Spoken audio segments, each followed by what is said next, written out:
Ever get that feeling like when you're reading about history, like maybe there's some stuff missing? Mm-hmm. Well, you're right, and that's exactly what we're looking at today. We're doing a deep dive into some really overlooked parts of American history, particularly how we teach about slavery and the societies that were here even before colonization. And let me tell you, the stuff we found in these articles, these research papers, it's pretty eye-opening. Yeah, it's really something. We're talking about the state of slavery education today, a wild discovery about Martin Luther King Jr. and Malcolm X, the untold story of the Black Panther Party, and even like the complete erasure of the Taino people from, well, history. Mm. So get ready to like really think about whose stories get told and how that shapes our whole view of the past. It's amazing how much our view of history, what we think we know, depends on what's, emphasized, what gets left out, even how things are presented. But today, we're going to put on our thinking caps and really dig into those overlooked parts of history. Right, because it's like they say, history is written by the victors. Right. But maybe it's more like history is written by whoever controls the narrative, which is kind of what we're unpacking today. Yeah, exactly. So first up, let's talk about how slavery is taught in schools. One of the articles we have, it cites this like crazy statistic. Only 8% of high school seniors, they could identify slavery as the main cause of the Civil War. Wow. 8%. It's like, how can you even start to understand the present if you don't get how huge a role slavery played in our past? It shows you like a major problem with how slavery is often taught. It's treated as this isolated thing, just a chapter in the past, not a core part of American society and economics, which it really was. And thinking about it, that limited understanding, it can have a domino effect, right? Yeah.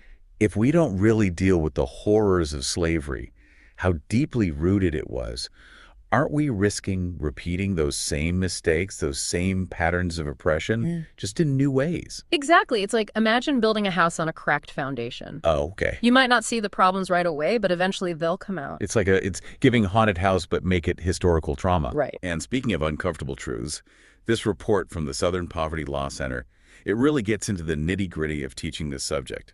They found that teachers often feel uncomfortable with the topic. The standards in different states aren't good enough. And even the textbooks, they sometimes just kind of brush over how brutal slavery was and its lasting impact. Yeah, it's easy to want to, clean up history, make it easier to digest, especially for the classroom. But doing that, it doesn't do justice to the truth, and it doesn't do justice to us. Right. It's not about making anyone feel guilty or anything. It's about understanding the full weight of our history, the good, the bad, the absolutely horrible. Exactly, and we can't do that if we're only getting a cleaned up, partial version of what happened. And the article, it brought up another really important point about how we focus too much on the white narratives during this time. Meanwhile, the many different experiences of enslaved people, they're often pushed aside. It's like we're only half the story and not even the most important half. And it makes you think about like whose story gets told and how they tell it. Like in that article about MLK and Malcolm X. Get this. There's actually evidence that one of MLK's most famous criticisms of Malcolm X, the one about fiery demagogic oratory, might be totally made up. Yeah, it's a wild discovery, and it really shows how much power even one misattributed quote can have. Like, Yeah. it can totally shape how we understand historical figures and how they were connected. This fabrication, people have been repeating it for decades. It's influenced how we see these two incredibly important civil rights leaders and how they felt about each other. Right. You grow up with these stories, these ideas about historical figures that seem like solid facts. And then suddenly, bam, you find out something like this and it makes you question everything. Yeah, it's a good reminder to always approach historical accounts with a bit of healthy skepticism. Really? To ask ourselves whose voices are we hearing the loudest and whose voices are being silenced or maybe even twisted. Exactly. And speaking of voices that are often twisted, let's talk about the Black Panther Party.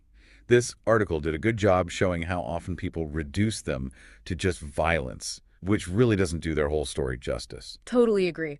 While the Black Panthers did support armed self-defense, especially against police brutality, you have to understand that stance came from a place of being constantly oppressed by the system. Right, like if your community is always under attack, Yeah, wouldn't you feel like you had to defend yourself? exactly. But that context, the WHY behind their actions, it's often left out of the textbook version of the story. It is, and that's a problem because it gives you a skewed picture of their goals, what they were really about. This article highlighted how much the Black Panthers prioritized social programs, Things like the Free Breakfast for Children program, healthcare initiatives, empowering the community. These weren't just people trying to cause chaos. They were organized activists, fighting for real change on multiple fronts. And they were really committed to socialist ideas, right? Like believing that wealth redistribution was essential for fixing racial and economic injustice. Exactly. Their commitment to those social programs, it all came from this belief, this idea that you can't have true equality if resources are so unevenly distributed. And honestly, you rarely hear that perspective in mainstream narratives about the Black Panthers. It's like they become this caricature, this symbol of just being militant. And the nuances of their ideology, their dedication to social justice, it all gets lost. And then you add in the FBI's role in all of this, and it gets even more complicated. We know the FBI actively tried to sabotage and discredit the Black Panther Party, and their tactics were, let's just say questionable. It was a targeted, systematic attempt to shut them down, completely fueled by fear and this idea that the Black Panthers were dangerous, a threat to how things were. It makes you wonder how we decide who gets to be a legitimate social movement and who gets labeled as dangerous or radical. It really does. Yeah. And it makes you think, how often does this kind of thing happen? How often are movements for social justice, especially those led by marginalized groups, misunderstood, misrepresented, and in the end, silenced? Yeah, it's like we were saying before about history being written by whoever's in control of the story, right? Right. And for groups like the Black Panthers, that story, it can be so strong, it drowns out the reality of what they did, what their message was. Absolutely. And sadly, their story isn't unique. Throughout history, even here in America, there are so many examples of entire groups of people being erased from the narrative completely.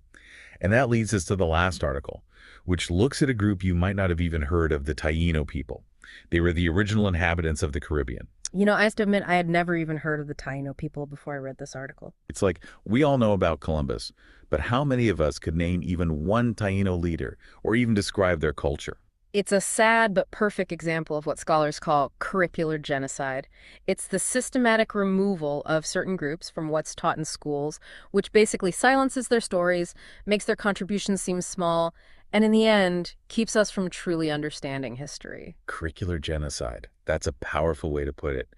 And it's incredibly sad to think about all the stories, all the knowledge, the wisdom that's been lost because of it. It is, and it's not like the information doesn't exist. The article actually used quotes from Columbus's own journals where he described the Taino people's homes, their canoes, how intricate they were, even praised their kindness, how generous they were. Wow. Just imagine, even when he encountered this completely different culture, he could still see their humanity, their worth. Which makes the way the Spanish colonizers treated them even more horrific. We're talking enslavement, violence, disease, their population being decimated. It's awful.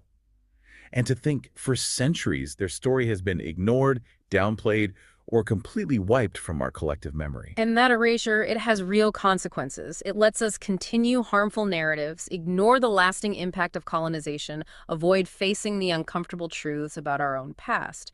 But there's some good news. The article mentioned that there's a growing movement to revive the Taino language and traditions. Okay. Descendants of the Taino are reclaiming their history, making sure their story isn't lost forever. That's amazing. It really shows the resilience of indigenous peoples, not just in the Caribbean, but all over the world. It gives me hope. It reminds me that even when faced with such huge loss and injustice, the human spirit, that desire to remember and be remembered, it can win out in the end. It does, and it highlights something crucial about history itself. It's not fixed, it's not set in stone, it's a living, breathing narrative, constantly being shaped and reshaped as new voices are heard, as hidden truths are uncovered, and as we, who inherit this complex legacy, choose to engage with it in fresh and meaningful ways. So as we finish up this deep dive, this look into the overlooked parts of American history, what's the one thing you hope our listeners take away from our conversation? I think the most important thing to remember is this. History isn't just something we passively learn about, it's something we actively create. Through the questions we ask, the sources we look for, the stories we choose to lift up. Whose history matters? The answer is simple.